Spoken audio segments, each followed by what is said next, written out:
Hello viewers, and welcome to a first glimpse then of F1 2011. It will be a few weeks yet before we get to see the game in motion. I know some lucky journalists have probably had a hands-on. It'll also probably be shown at E3 it's in some form, but a lot of us won't see it properly running probably until early July now, something like that. So there'll be lots of announcements. But here we are, first screenshots then. We can see here he's actually there against Sauber. In the rain weather as before. It looked pretty good in the last one, didn't it? I always thought the graphics in F1 2010 were fantastic, and though a lot of people have been quite critical of the gameplay, I don't think the gameplay was that bad. Subtlety here and there, but there, obviously lots of bits to work on, but it was a great platform to start on compared to most F1 games, especially on console. We'll go through those screenshots and we'll look at the details I've been sent today on today's press release.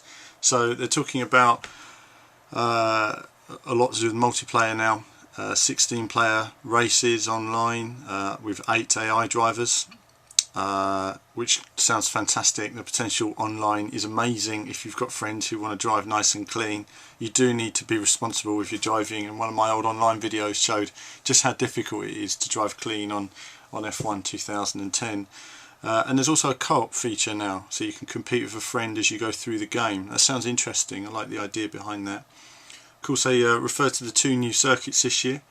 We've got the Indian Grand Prix, which probably won't be finished in time. It didn't look too good last year. I don't know if any of you saw it on the BBC when Chandahok was driving around a lake that was due to be removed. It certainly looks like they'll be cutting it fine.